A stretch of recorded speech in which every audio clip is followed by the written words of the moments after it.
When it comes to escape and evasion, or what we call in the military E&E, you got to consider all the possible options you have to not only move away rapidly from the source of gunfire or the screaming in this case, maybe also what you'd be hearing, but also how to utilize everything in your environment to enhance your safety for cover and concealment, right?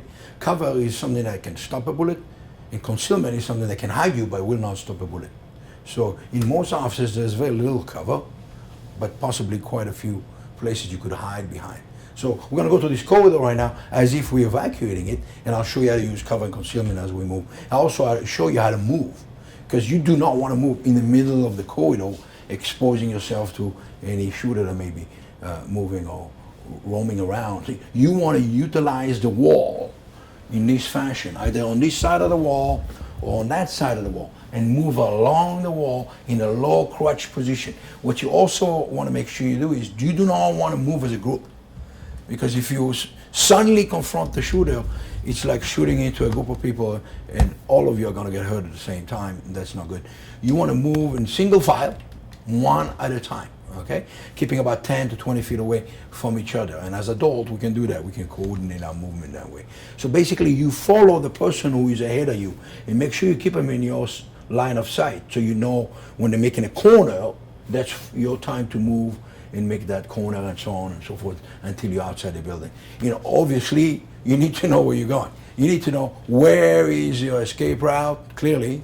You need to know how to find that escape route in regular daylight as well as in the dark. This may be at night. And you also need to know where your reunification areas are, right? Where in the space outside you'll be able to find one another, account for one another, and make sure that everybody made it out safely, okay? So I'll show you how to move down the corridor right now. I'm moving down the corridor.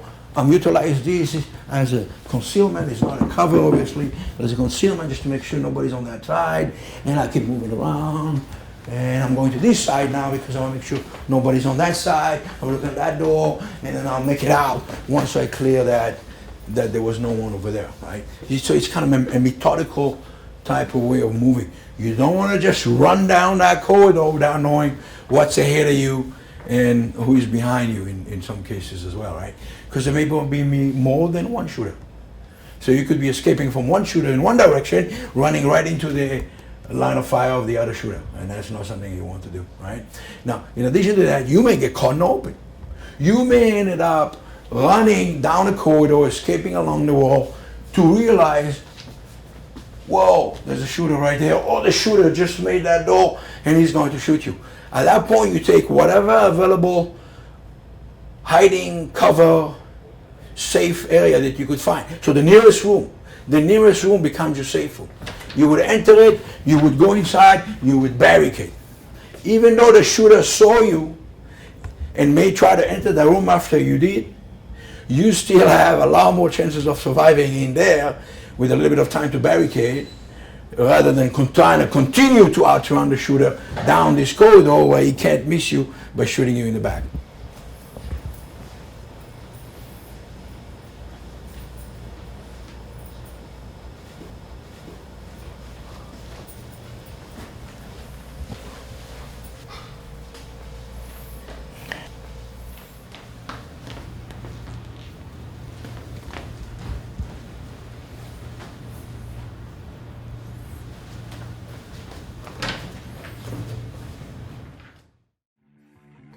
Today, the information that we provide is more relevant than ever.